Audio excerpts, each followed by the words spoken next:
Shalom, Bapak Ibu Saudara. Kita meneruskan studi kita kristalisasi, masih kitab Ulangan. Kali ini kita ambil tema dari pasal 30, satu pasal ini. Ini judulnya kalau LAI bikin pulih setelah tobat, ya. Ya, kita coba dulu ambil saja sedikit aja ya, saya baca aja yang mana-mana yang saya rasa perlu. Ini ayat 1 maka apabila segala hal ini berlaku atasmu, ini sebelumnya tuh ada berkat dan kutuk. Kalau mendengarkan suara Tuhan ada berkat, kalau tidak ada kutuk. Jadi katakan di sini maka apabila segala hal ini, artinya berlaku itu barangkali tentu ya kutuknya ya. Yakni berkat dan kutuk ya. Telah kuperadakan kepada itu, maka engkau menjadi sadar dalam hatimu. Ini kasusnya kalau mereka itu tidak mendengar suara Tuhan dan kemudian sadar dalam hatinya, maka dan berbalik, ayat 2 juga berbalik kepada Tuhan, mendengarkan suara Tuhan, dan juga dengan segenap hati segenap jiwa. Ayat 3, maka Tuhan Allahmu akan memulihkan keadaanmu dan akan menyayangi engkau. Ia akan mengumpulkan engkau kembali dari segala bangsa kemana Tuhan Allahmu telah menyerahkan engkau. Intinya begitulah ya. Kalau orang Israel tidak mendengar suara Tuhan, tidak mengasihi Tuhan, maka dia terkena, sebenarnya istilah yang lebih enak itu disiplin ya. Karena ini kasusnya kan dia Israel sudah umat Tuhan. Jadi ini kasusnya ini umat Tuhan yang tidak mendengarkan suara Tuhan lah, gagal lah mendengarkan suara Tuhan. Ya terkena lah dia disiplin. Kalau Israel itu ya dibuang tentu dari tanah perjanjian ya. Jadi ini kasus katakanlah pertobatan umat Tuhan ya. Maka itu nanti saya ketika mengaplikasikannya ini dalam konteks perjanjian baru, saya ambil contoh Lukas 15 itu. Anak yang hilang ya. Karena sekalipun anak itu sudah pergi, dia meninggalkan rumah bapaknya, statusnya sebagai anak, ya tetap. Ya, karena status itu tidak ditentukan oleh perbuatannya. Ya. Jadi Israel ini tetaplah statusnya sebagai umat yang dipilih Tuhan. Tapi kalau orang Israel nggak dengar suara Tuhan, mengasihi Tuhan, iya dia terkena disiplin. Ya, bahkan dibuang ke tengah bangsa-bangsa ya. Jadi ingat ya, konteksnya ini bukan dari bangsa lain bertobat kembali ke atau jadi proselit gitu ya, masuk ke bangsa Israel, atau misalnya kasus orang yang belum percaya Yesus tiba-tiba bertobat menerima Tuhan, bukan itu kasusnya ya. Ini kasusnya pertobatan umat Tuhan seperti itu ya. Nah, kita coba dulu mengingat lagi mengenai oikonomia itu, bahwa Tuhan itu sebenarnya dalam setiap zaman itu mencari iman atau dia berkenan kalau umatnya ada iman begitu ya, bukan perbuatan dulu ya. Jadi dalam kasus Israel juga yang Tuhan cari dari Israel itu adalah Israel itu bisa beriman ya, secara kalau saya sering bilang itu aspek, kalau perjanjian itu ada aspek yang relationship. Jadi ada iman, ada kasih dengan segenap hati kepada Tuhan, barulah melakukan secara ritual ya. Ada aspek legalnya juga, hukum ya. Ya dalam hukum ini ya tentu yang taat ya dapat berkat, yang enggak dapat kutuk ya, seperti begitu. Itu wajar, namanya hukum kan. Kalau dilanggar ya ada konsekuensinya. Ya, jadi tapi Tuhan bukan, saya sudah bicara kemarin bahwa bukan berarti orang Israel di zaman konteks perjanjian lama tuh orang-orang kudusnya itu bukan berarti orang-orang yang berbuat dibenarkan karena perbuatannya, enggak begitu. Tetap orang-orang kudus zaman perjanjian lama itu berkenan kepada Tuhan karena imannya, karena relationship-nya, karena aspek yang vertikalnya itu ya. Karena Daud sudah juga bilang jelas itu dalam Mazmur, kita sudah kutip itu yang di Roma itu, bahwa tidak ada yang benar, seorang pun tidak ada ya. Jadi artinya tidak ada seorang pun yang dengan perbuatannya bisa berbuat sesuatu yang berkenan di hadapan Tuhan dalam setiap zaman. Kalau kita lihat dari Habel itu sampai kepada zaman-zaman dan zaman kita saat ini, Tuhan tetap iman ya. Orang benar, orang kudus karena iman, karena relationship-nya dengan Tuhan, karena dia mengasihi Tuhan. Nah, itu artinya kasih karunia. Jadi kasih karunia itu terus Tuhan berikan kepada orang-orang yang dipilihnya. Dari zaman Habel itu, dari zaman Nuh mendapat kasih karunia juga terus sampai sekarang. Ya. Jadi tidak ada istilahnya zaman kasih karunia. Semuanya orang kudus itu karena dia mendapat kasih karunia, dia dapat sehingga dia bisa beriman, ada energi Elohim diberikan kepada dia, dia beriman. Karena semua manusia sudah mati, sudah berbuat dosa.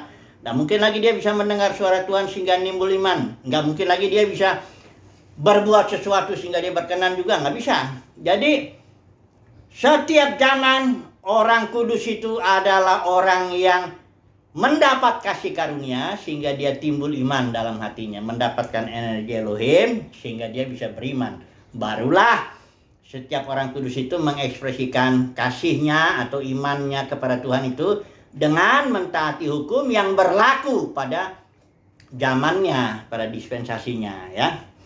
Jadi ini Israel dikatakan di sini ada satu istilah yang menarik juga ini ya. Dikatakan pasal 30 ayat 1 ini, apabila itu terjadi, misalnya mereka didisiplin karena melanggar perintah Tuhan, gak mendengar Tuhan dan sebagainya, dan engkau menjadi sadar. Sadar itu, yang menjadi sadar itu, atau saya mau jelaskan dulu lah ya mengenai yang, karena masih banyak juga orang kayaknya nggak yakin apakah, karena udah terlalu dalam dunia kekristenan ini sering dibagi tuh zaman hukum Taurat, ini zaman kasih karunia. Jadi seolah-olah di dalam perjanjian lama tuh orang yang dibenarkan itu, orang-orang kudus zaman perjanjian lama itu adalah karena taat mentaati Taurat. Ya, maka dia benar. Padahal nggak begitu ya. Nanti saya mau baca dulu surat Roma dulu ini ya. Kalau dalam perjanjian baru katanya ini kasih karunia. Padahal sama-sama kasih karunia. Orang benar hanya semata-mata karena kasih karunia dia mendapatkan anugerah untuk bisa dengar suara Tuhan, timbul iman, barulah dia mengekspresikan dengan hukum itu. Jadi tetap iman ya. Mari kita coba dulu lihat ya, memastikan ya supaya ini settle lah ya. Jadi Tuhan mencadari zaman Habel itu iman aja kok. Mari kita lihat dulu, baca dulu ya. Roma pasal 9, saya mau pakai ILT aja ya. Roma pasal 9, saya akan baca ini sampai 10 sedikitnya. Perhatikan ini ya, supaya kita yakinlah ya bahwa memang orang benar itu hanya karena iman. Bahkan dalam zaman hukum Taurat itu, dalam zaman perjanjian lama, tetap Tuhan hanya berkenan kalau orang itu memiliki aspek relationship-nya benar ya. Ada iman, ada kasih dengan segenap hati kepada Elohim ya. Coba dulu.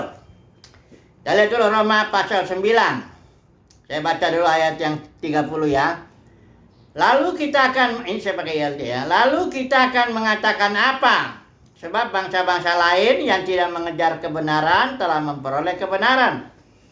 Tetapi kebenaran atas dasar iman. Nah itu maksudnya kita dalam zaman ini bangsa-bangsa lain kita kebenarannya atas dasar iman. Oke, mari kita lihat ayat 31. Namun Israel sekalipun mengejar hukum kebenaran, dia tidak sampai kepada hukum kebenaran itu. Mengapa? Sebab bukan atas dasar iman. Loh, lihat. Artinya apa ini? Artinya Alkitab mengatakan bahwa Israel itu seharusnya mengejar hukum kebenaran itu atas dasar iman. Bukan dikatakan di sini dikatakan sebab bukan atas dasar iman melainkan sesuai dengan perbuatan Taurat. Israel gagal karena dia tidak mengejar hukum kebenaran itu berdasarkan iman. Dia tidak melihat aspek relationship-nya. Malahan mereka menegakkan kebenaran mereka sendiri dengan mentaati Taurat itu. Itulah ahli Taurat orang Farisi. Dikatakan di sini ya. Ayat yang ketiga. Pasal 10 ya. Sebab dengan tidak memahami kebenaran Elohim dan dengan berusaha untuk menegakkan kebenarannya sendiri, mereka tidak tunduk kepada kebenaran Elohim. Jadi artinya orang Farisi ahli Taurat itu mencoba menegakkan kebenarannya dengan mentaati Taurat, berharap Tuhan membenarkan dia. Bukan begitu. Tuhan tetap menginginkan, sekalipun itu di zaman hukum Taurat, tetap Tuhan menginginkan iman itu harus mengejar hukum kebenaran atau hukum Taurat atas dasar iman. Itu yang dimaksudnya. Jadi dalam perjanjian lama tetap. Makanya Abraham itu, dari Abraham yang udah mulai itu, Abraham dibenarkan karena iman. Hukum Taurat kan baru terbit 430 tahun setelah diputuskan bahwa Abraham beriman dan Tuhan memperhitungkan kepadanya kebenaran. Ini kan baru 430 tahun kemudian baru muncul. Masa yang ini gagal? Prinsip iman ini? Enggak. Prinsip iman enggak akan pernah gagal dari zaman Habel sampai zaman sekarang, sampai zaman akan datang tetap iman. Nah, jadi kalau ditanya apa sih fungsinya hukum Taurat kalau gitu? Ini sebenarnya sebagai penuntun ini, Alkitab bilang ya. Kalau orang Israel melanggar dan dia sadar, maka dia menyadari aku nggak mampu, dia datang kepada Yesus untuk supaya mendapatkan kasih karunia, dimampukan ya untuk mengasihi Tuhan apa sebagainya dan menjalani hukum roh. Harusnya begitu, hukum Taurat penuntun. Surat Galatia itu bilang begitu. Tapi Israel bukannya dia dia salah memahami jalan Tuhan, salah memahami oikonomia Elohim itu. Sehingga mereka keras menjadi legalistik, mentaati hukum itu secara legal itu dengan harapan dibenarkan. Nah ini. Ya, jadi sudah pasti ya dari surat Roma ini jelas dibilang ya bahwa tetaplah Tuhan menghendaki Israel mengejar hukum kebenaran dengan iman. Ya kalau saya menyebutnya jalur iman lah ya, jangan jalur perbuatan, tidak bisa.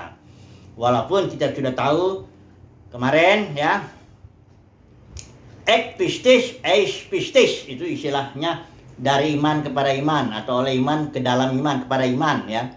Itu bahwa iman tetap harus bertumbuh ya. Oke. Mari sekarang kita melihat Paulus, dia mengutip bagian firman Tuhan dari kitab Ulangan ini di ayat di pasal ini juga yang kita bicarakan ini di pasal 10 yang menekankan bahwa Tuhan tetap menginginkan jalur iman ya, bukan jalur perbuatan. Nah, mari kita lihatnya. Apa yang dikutip? Karena ini kitab Ulangan ini kitab yang paling banyak dikutip oleh penulis Perjanjian Baru. Ya. Karena kitab Ulangan ini bukan mengulang ya. Kita tahu bahwa kitab Ulangan ini memberi makna terhadap fakta-fakta sejarah itu, ya. Nah, mari kita melihat dulu, ya. Mana kutipan yang Paulus kutip ini? Mari kita lihat dulu Ulangan pasal 30, ya. Ayat 11 ya, dikatakan di sini sebab perintah ini yang kusampaikan kepadamu pada hari ini tidaklah terlalu sukar dan tidak pula terlalu jauh ya. Ayat 12 tidak di langit ya dan sebagainya. Juga tidak di seberang laut ya. Ayat 14, tetapi firman ini sangat dekat kepadamu, maksudnya perintah-perintah Tuhan itu sangat dekat kepadamu, yakni di dalam mulutmu dan di dalam hatimu untuk dilakukan. Ini dikutip oleh Paulus ya. Perhatikan dulu ya, paham dulu ya apa yang dimaksud Musa. Musa bilang begini, perintah Tuhan itu nggak jauh, nggak di langit, nggak di seberang laut, tapi di dalam hatimu. Dia ajarkan di sini dekat kepadamu, yakni di dalam mulutmu dan di dalam hatimu, ya, untuk dilakukan.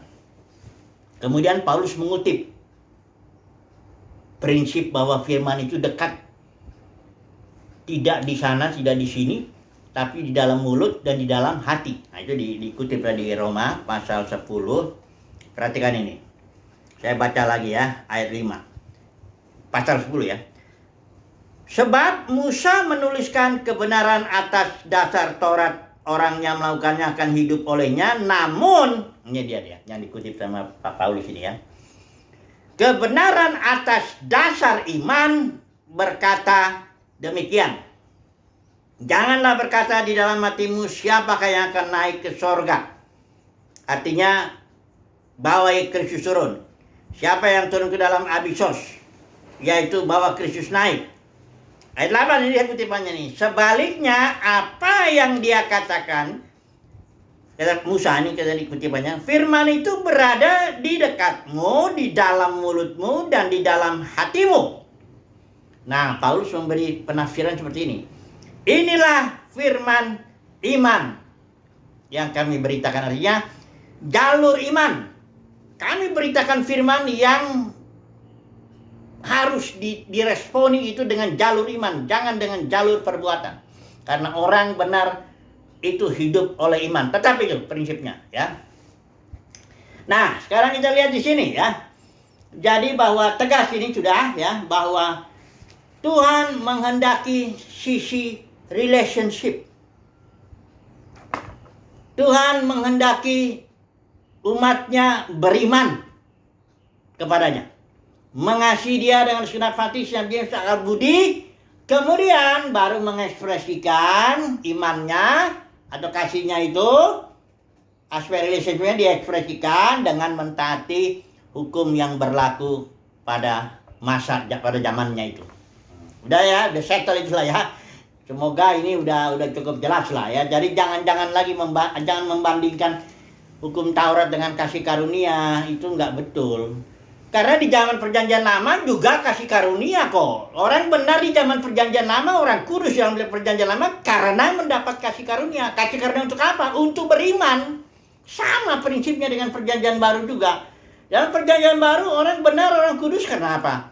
Karena mendapat kasih karunia untuk apa? Untuk beriman juga. Jadi sama. Jangan ini aneh kalau hukum Taurat dibandingkan dengan kasih karunia.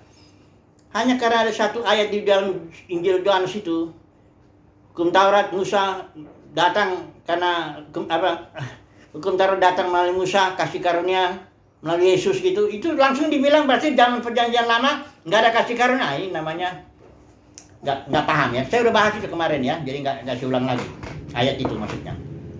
Jadi sudah pasti. Maka karenanya kalau Israel itu melanggar perjanjian ya, itu berarti yang dilanggar lebih dulu ini nih aspek relationship-nya. Itulah yang disebut oleh nabi-nabi perjanjian lama ini. Nabi-nabi perjanjian lama selalu bilang, ngapain kamu hanya memperhatikan yang vertikalnya. Nabi perjanjian lama negara Israel, kau jangan lagi untuk apa korban bakaranmu itu, gitu loh. Untuk apa? Emangnya Tuhan makan lembu, domba atau sebagainya? Enggak. Nabi-nabi perjanjian lama itu tekankan selalu ini. Ya, jangan kau robek pakaianmu, tapi robek hatimu. Jangan kau sunat secara jasmani, tapi sunatlah hatimu. Berimanlah engkau, kira-kira begitu. Kasihilah Tuhan Allahmu, kira-kira begitu. Nabi-nabi perjanjian lama ini selalu mereka menekankan aspek relationship-nya, karena Israel cenderung dia melupakan itu. Aspek relationship, aspek pengenalan akan Tuhan. Itu. Makanya Nabi perjanjian lama saya bilang, apakah Tuhan berkenan kepada korban bakaran begini? Bahkan Tuhan, aku udah muak melihat itu. Hari-hari rayamu, apa semua peraturan-peraturan yang kau taati itu, aku udah bosan itu. Karena aku ingin, kata Tuhan, iman, relationship, pengenalan, kasih akan Tuhan itu. Nah, ini juga lah, sekarang kita masuk aplikasi ya. Ini juga lah dalam dunia kekristenan yang banyak kali diabaikan. Banyak kali diabaikan ya. Artinya banyak. Karena gini, para pemimpin denominasi juga suka ngajarin aturan-aturan atau peraturan-peraturan denominasi itu, peraturan-peraturan agamawi, sehingga akhirnya umat Tuhan, oh iya ya, kalau saya melakukan itu aja, udah pasti saya berkenan di hadapan Tuhan. Kalau saya datang tiap hari Minggu gitu di gedung ini, Lakukan ritual ini, ritual itu. Berikan persembahan perpuluhan, berikan persembahan buah sulung, berikan, ya ikutinlah aturan-aturan itu, agamawi itu semuanya. Berarti aku berkenan. Kan ini sama itu.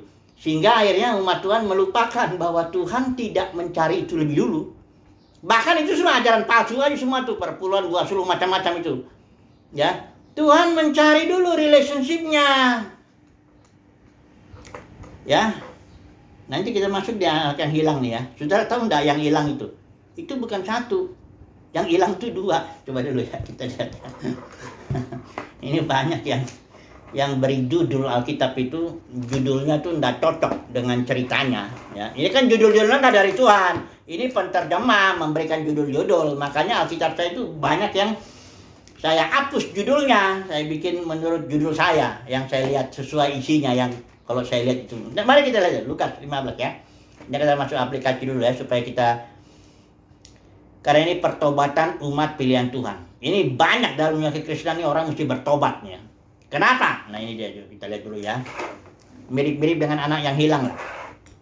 Maksud saya yang hilang tuh bukan umat Tuhan yang jemaat begitu ya. Itu banyak tuh pemimpin denominasi juga mesti mirip-mirip dengan anak yang hilang. Terus saya lihat ya. Saya lihat dulu ya. Lukas 15. Lukas 15. Ini ceritanya begini, latar belakangnya ini ya. Latar belakangnya. Kalau saudara mau menafsirkan sesuatu perikop gitu, lihat konteks atau disebutlah latar belakang kenapa itu muncul itu perikop itu penting sekali. Ini kasusnya latar belakangnya begini ya, pasal 15. Ini pasal 15 ada 3 perumpamaan yang sama, merupakan jawaban Yesus terhadap orang-orang Farisi yang menuduhnya. Perhatikan ya, pasal 15 ayat 1. Para pemungut cukai dan orang-orang berdosa biasanya datang kepada Yesus untuk mendengarkan dia. Ya.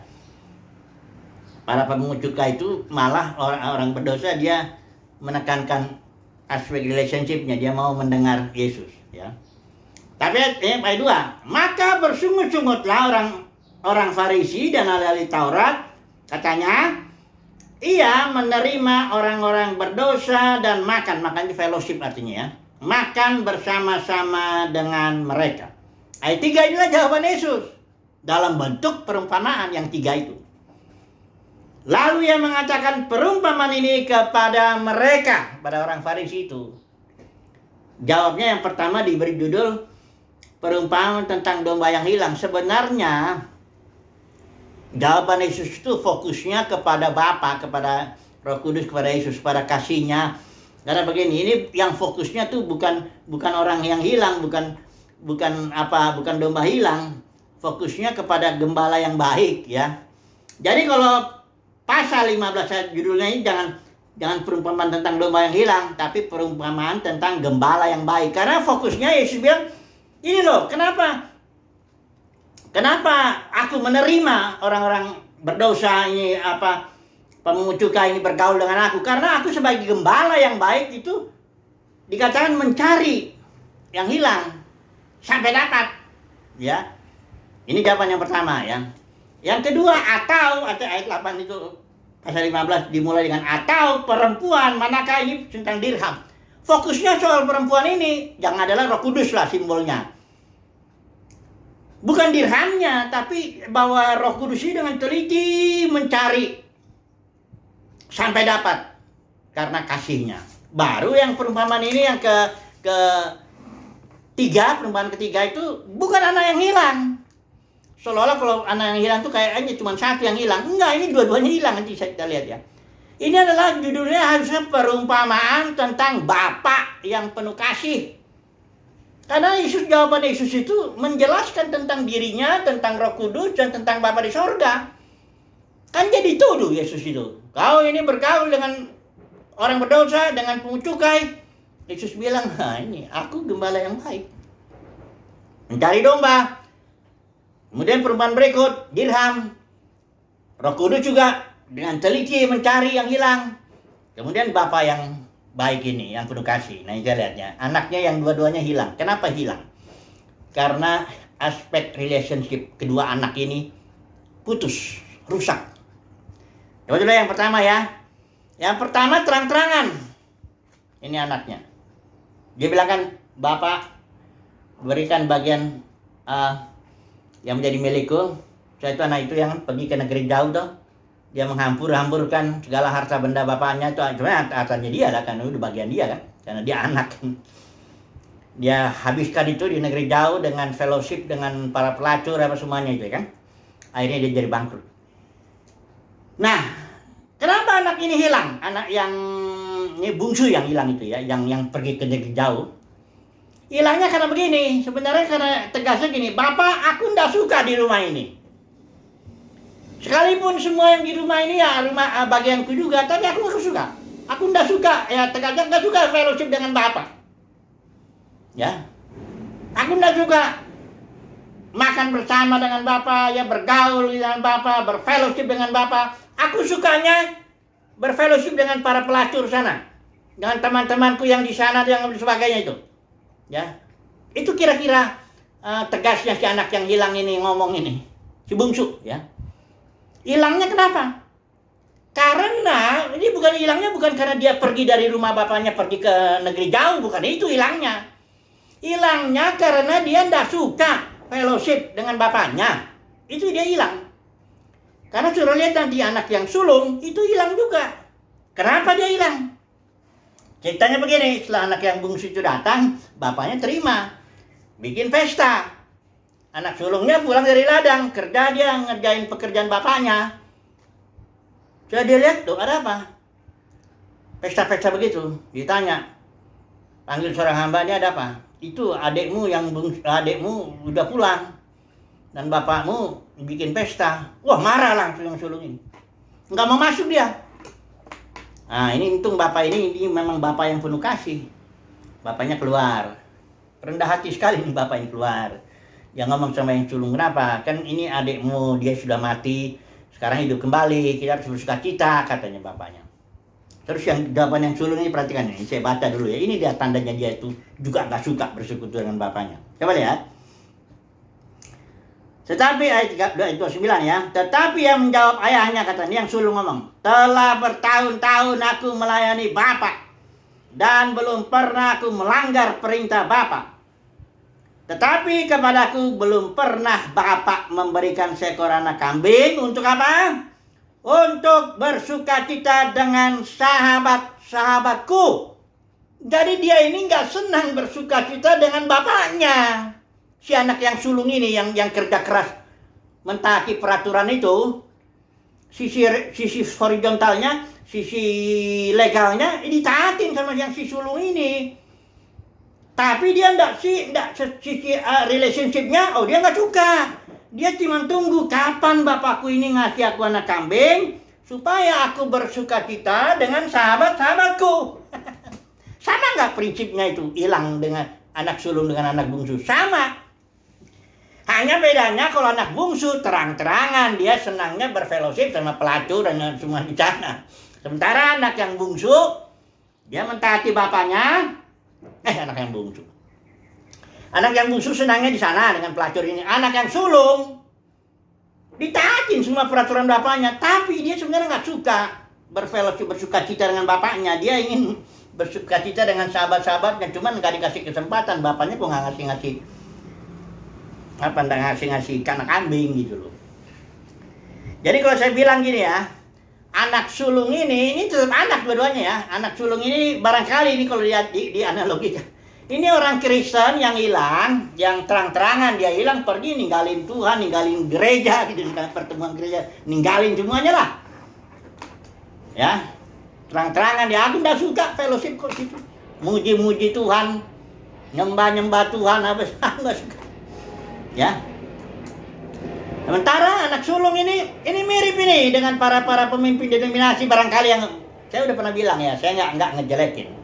Karena Billy Graham sendiri sudah menuliskan itu dalam buku Just As I Am. Sebagaimana adaku, ya, dalam bahasa Indonesia ada 2 jilid, saya baca itu bagian terakhirnya. Ada 2 penyesalan Billy Graham di situ. Yang pertama, dia kurang waktu dengan Tuhan untuk berfellowship, untuk belajar firman Tuhan secara untuk kebutuhan dirinya ya. Karena dia bilang saya belajar firman Tuhan untuk khotbah. Jadi kurang waktu dia untuk fellowship dengan Tuhan. Seandainya lah dibilang dia diberikan waktu lagi, dia akan gunakan itu untuk fellowship dengan Tuhan. Yang kedua, penyesalannya kurang fellowship dengan anak-anaknya. Jadi ada nggak kemungkinan orang yang sibuk melayani gitu ya, sana khotbah sini ya, tapi nggak suka doa dengan Tuhan, nggak suka fellowship di kamarnya itu, nggak suka baca Alkitab untuk kebutuhan dirinya, nggak suka duduk diam di hadapan kayak Maria. Maria itu duduk dekat kaki Tuhan, terus mendengarkan Tuhan.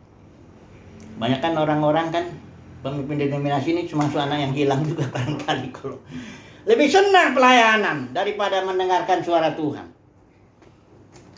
Kadang-kadang malah karena sibuknya udah capek, mana waktu ada lagi untuk berdoa, untuk belajar Alkitab. Ya, sudah kadang-kadang khotbah pun udah ingat tinggal semua ya, tapi karena udah sibuk sekali. Karena untuk kalau kita mau benar-benar dengan Tuhan bangun relationship, bangun fellowship, oh itu butuh waktu Bapak Saudara.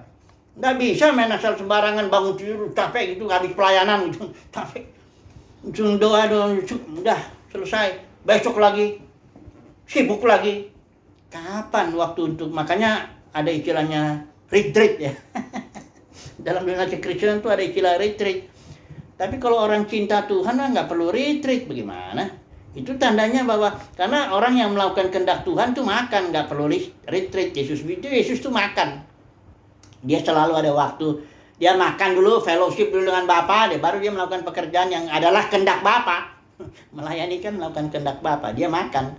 Dia nggak perlu istirahat lah. Saya udah kering. Ada kan istilah kerennya burn out. Burn out itu artinya ya kering gitu. Sibuk pelayanan. Pagi-pagi pulang sore malam. Gak ada waktu untuk tenang di hadapan Tuhan, fellowship. Ini anak yang hilang ini. Ini tipe anak yang hilang yang tipenya sulung. Anak sulung, hilang. Tapi hilangnya di gereja. Ya. Yang satu hilangnya di situ, kafe tempat-tempat pelacuran. Jadi ini hilang juga ini, ya. Apa kesimpulannya kalau gitu? Sekarang kita ini, ya. Bertobat. Bertobat itu artinya sadar. Jadi sadar dia, ya. Awal pertobatan tuh sadar dulu. Kayak yang ini, ayat yang kita baca itu tadi, yang di Ulangan itu. Coba dulu ya, kalau kita baca di ayat di Ulangan itu tadi ya. Itu ada istilah sadar yang sama dengan di Lukas 15. Anak yang yang bungsu itu sadar juga. Ayat 17 ya, kalau nanti kita baca di pasal 5 Lukas 15 ayat 17 itu anak yang bungsu sadar dia keadaannya. Sadar keadaannya gitu. Di sini saya makan melarat dan sebagainya gitu. Kalau yang di Ulangan itu pasal yang 30 itu dibilang dia apabila engkau menyadari ya. Menyadari kutuk yang engkau terima itu. Jadi istilahnya kuncinya di sini sadar. Pertobatan itu harus dimulai dengan kesadaran. Ayat 1 ini. Maka apabila segala hal ini berlaku atasmu, yakni berkat dan yang telah kuperadakan kepadamu, dan engkau menjadi sadar dalam hatimu. Di tengah-tengah segala bangsa itu sadar dia, sama seperti anak bungsu. Sadar dia di kandang babi ya. Cuma masalahnya nggak gampang loh ya kalau anak sulung itu sadar. Lebih gampang mana? Coba saya tanya dulu ya. Lebih gampang mana? Yang bungsu ini sadar atau yang sulung? Lebih gampang yang bungsu. Karena yang bungsu itu ngalamin kesengsaraan. Jadi dia sadar cepat. Lebih mungkin lah. Sementara yang sulung, karena dia merasa dia aktif. Barangkali khotbah ke sana, khotbah ke sini, mengenjel ke sana, mengenjel ke sini, ngunjungin jiwa apa semua. Susah sadarnya tuh. Dia merasa sedang melakukan kehendak Bapa. Padahal sudah meninggalkan fellowship. Kayak gereja Laodikia itu. Yesus sudah di luar ngetok pintu, udah mau fellowship. Karena udah gak ada fellowship dengan Yesus di dalam itu. Tapi mereka merasa kaya, gak kekurangan. Semoga lah ya. Semoga kita sadar gitu ya. Dan bertobat. Kembali membangun hubungan dengan Tuhan. Untuk itu berikan waktu yang cukup. Jangan sisa-sisanya. Ya, sama Tuhan tuh oleh sisa-sisanya ya. Yang utama lah, beri waktu yang terbaik untuk Tuhan. Ya, fellowship bangun itu. Dan itu enggak 1-2 tahun kerjaan itu. Supaya kita senantiasa punya apa ya? Spirit sadar. Sehingga kita selalu kembali untuk bangun hubungan dengan Tuhan. Karena yang utama itu dalam hidup ini mengenal Tuhan. Itulah orang sukses. Tapi dalam dunia kekristenan udah lain sih suksesnya. Udahlah, sudah lama ini waktu. Haleluya, amin.